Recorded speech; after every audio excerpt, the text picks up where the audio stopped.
Want me to restart when I mess up, or just keep going? Just keep going. Yeah, tell me when though.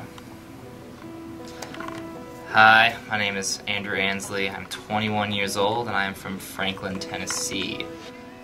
This is my testimony. When I was 11 years old, I remember clearly, it's one of the only things I do remember when I was that age actually, crying out to God in my bathroom with tears running down my face of just, God save me, please save me, I can't do this anymore. And He did, and a literal weight had been lifted off of me to where I have no idea how to exactly describe it to you other than just something changed. Even physically I could feel it. But when I was technically when I was 5 years old, I became a Christian, but I view that as just acknowledging God's existence at that point. But when I was about 8 or 9, something happened with my family where everything started falling apart, where we were excommunicated from our church. I didn't have the same sports teams. I had to move.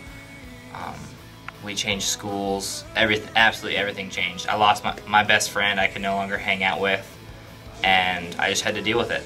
And at the same time, I was sworn to secrecy for that secret, so I had this burden on me where I just couldn't tell anyone. And I carried it all on my own. I carried this burden and it just kept building up, and hatred and anger and all sorts of things just built up to where I started enjoying just physical pain just because it brought my mind off of that anger and those emotions that I was feeling. So when I was for about 2 years, I was taking antidepressant medication, and it just wasn't working. And there was a verse that I was told, and it's the only verse I really memorized at that point. It was Jeremiah 29:11. For I know the plans I have for you, plans for hope and a future. And the verse 12 says, come to me, pray to me, and I will listen. And that's exactly what I did.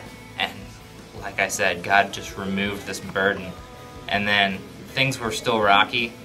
That burden was lifted, but like all people, I make mistakes. And at 5 months ago, so February 20th, 2012, is when I rededicated it again with just me living for God, and I've been on fire ever since, and I will not stop. But whether it's anything in your life, getting involved in drugs, alcohol, girls, whatever it is, it's just, nothing compares to the glory that's found in God and this joy that surpasses all understanding. I'm eternally grateful for Him, and I'm going to dedicate my life and become a living sacrifice.